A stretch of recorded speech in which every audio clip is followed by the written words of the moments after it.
Billings up to Clark. Clark takes her first shot. Finds herself down low, kicks it out to Caitlin Clark. Clark puts it up. Getting themselves prepared for the World Cup that they've already qualified for, but really not letting their foot off the glass on offense. The mainstream sports media has become a factory of manufactured consent, constantly trying to protect the fragile egos of an outdated establishment.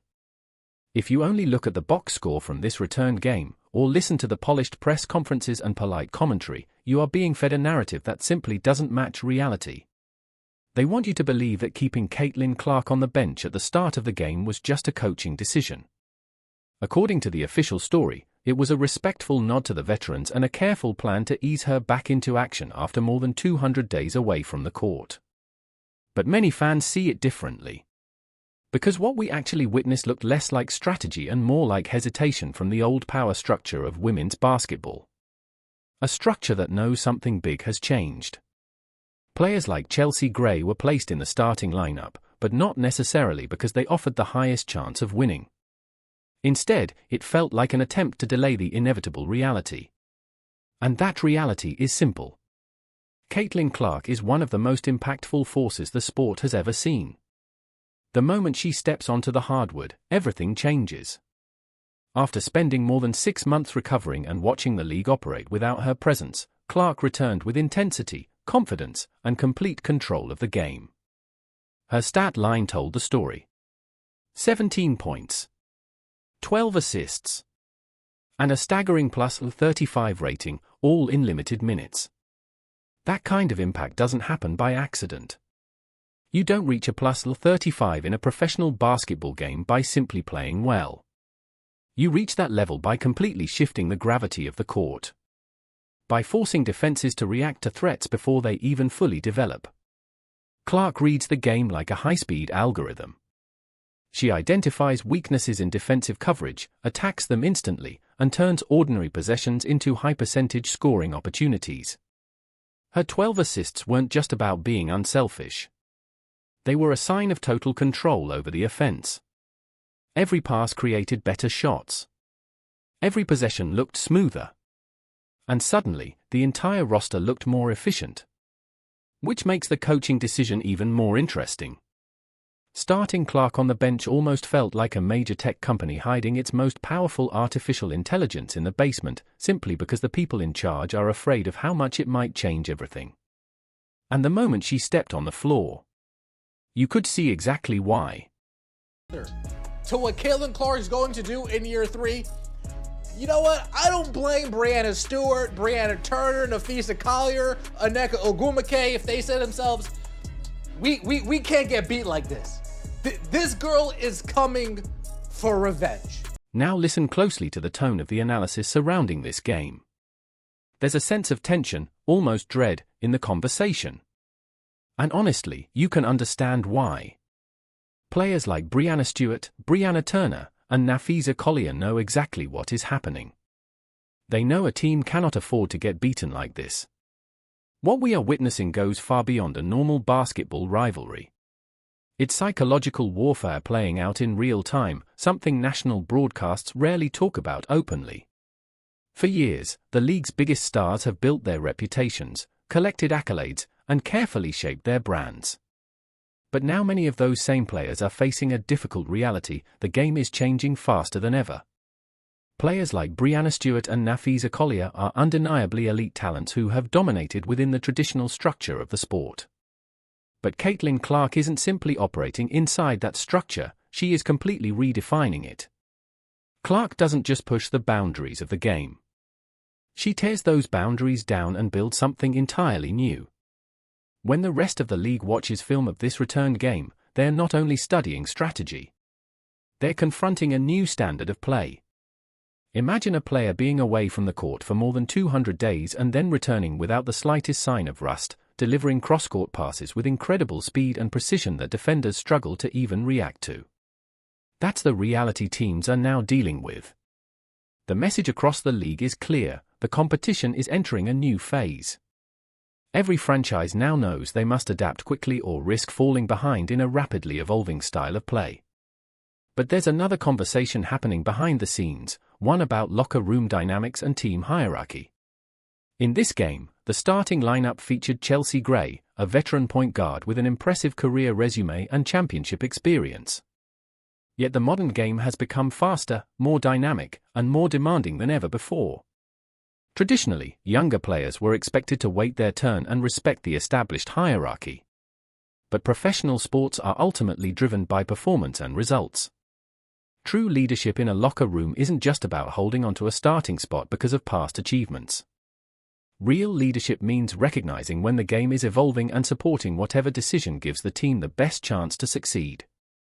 And right now, the entire league is adjusting to a new reality, one where the pace, style, and expectations of women's basketball are changing faster than anyone predicted. Clearly the best player. The team, if you can believe it, looked night and day. Clark on the floor, Clark on the bench. Clark on the floor, ball's moving, pace is flowing, Clark on the bench. The analysis here is hard to ignore because the contrast is so obvious. When Caitlin Clark is on the floor, the entire rhythm of the game changes. The ball moves faster, the pace increases, and the offense feels alive. But when Clark sits on the bench, the game suddenly looks completely different. It becomes slower, more predictable. When veteran point guards are running the system, the offense often shifts into traditional half-court sets. These plays are methodical and controlled, but they also give the defense time to reset and organize. That makes the attack much easier to scout and defend. But the moment Clark checks back into the game, everything speeds up. The transition offense becomes a real weapon. The ball doesn't stick in one player's hands, it moves quickly around the court, finding open shooters and cutting teammates before the defense can even settle into position. Possessions become faster, spacing improves, and the entire offensive system suddenly feels far more dynamic. This dramatic contrast is exactly why the decision-making around her role has sparked so much discussion. From the outside, it's difficult for fans to understand how a player with that level of impact could ever be limited in minutes or asked to come off the bench. And that's where the bigger conversation begins. Because professional teams don't just deal with strategy, they also deal with locker room dynamics, experience, and leadership. Veterans like Chelsea Gray have earned enormous respect in the league through years of elite performance and championship success. But the modern game continues to evolve, becoming faster and more reliant on pace, spacing, and quick decision-making. Many players around the league can sense that shift. They understand how dramatically the energy of a game changes when Clark enters. The crowd becomes louder, the tempo rises, and the pressure on the defense increases instantly. It's the kind of presence that can transform the atmosphere of an entire arena the moment a player checks into the game. And that's why the debate about her role and her impact continues to grow across the league. You know what a real vet would do? A real vet would say, you know what? Here's my spot. I ain't competing with that. You know what? We're a better team if you take my spot and I try to fit in where I can get it. Here's the real question people around the league are quietly asking. What would a true veteran do in this situation? A real veteran might step back and recognize the moment. They might say, you know what? This player is special. Let's build around that. Because right now, the league is experiencing a shift in momentum that is impossible to ignore.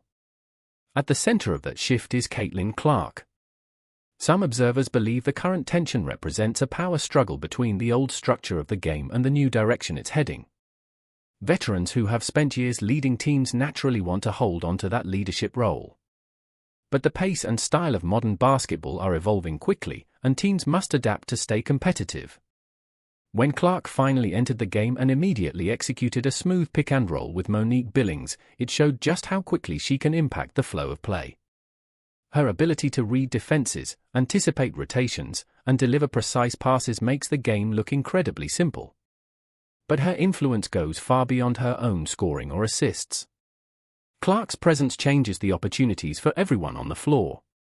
Players like Angel Reese, Rhyne Howard, Paige Buchers, and Camila Cardoso all become more dangerous offensively when the ball is moving quickly and spacing improves. The combination of Clark's passing vision with strong finishers and perimeter shooters creates difficult choices for opposing defenses. Take the potential partnership between Clark and Angel Reese as an example. When Clark runs the pick and roll, defenses often send extra help to stop her shooting range. That attention opens the lane for a rolling big like Reese, who thrives around the basket and on the boards. The result can be a powerful inside-outside combination that is extremely difficult to defend. Now imagine pairing Clark with a guard like Paige Bueckers in the backcourt. Suddenly defenses can't focus on just one creator. If defenders collapse on Clark, Bueckers has space to attack or shoot. If they pressure Bueckers, Clark can relocate and launch from deep range. That kind of spacing and decision-making can turn an offense into a constant problem for opponents. And that's why the discussion around Clark's role has become so intense. When a player elevates the production of everyone around them, their impact goes far beyond individual stats. They change how teams build lineups, how coaches design systems, and how defenses prepare for games. That's also why debates about past roster decisions, like the discussion surrounding the 2024 Summer Olympics team selection, continue to spark conversation among fans and analysts.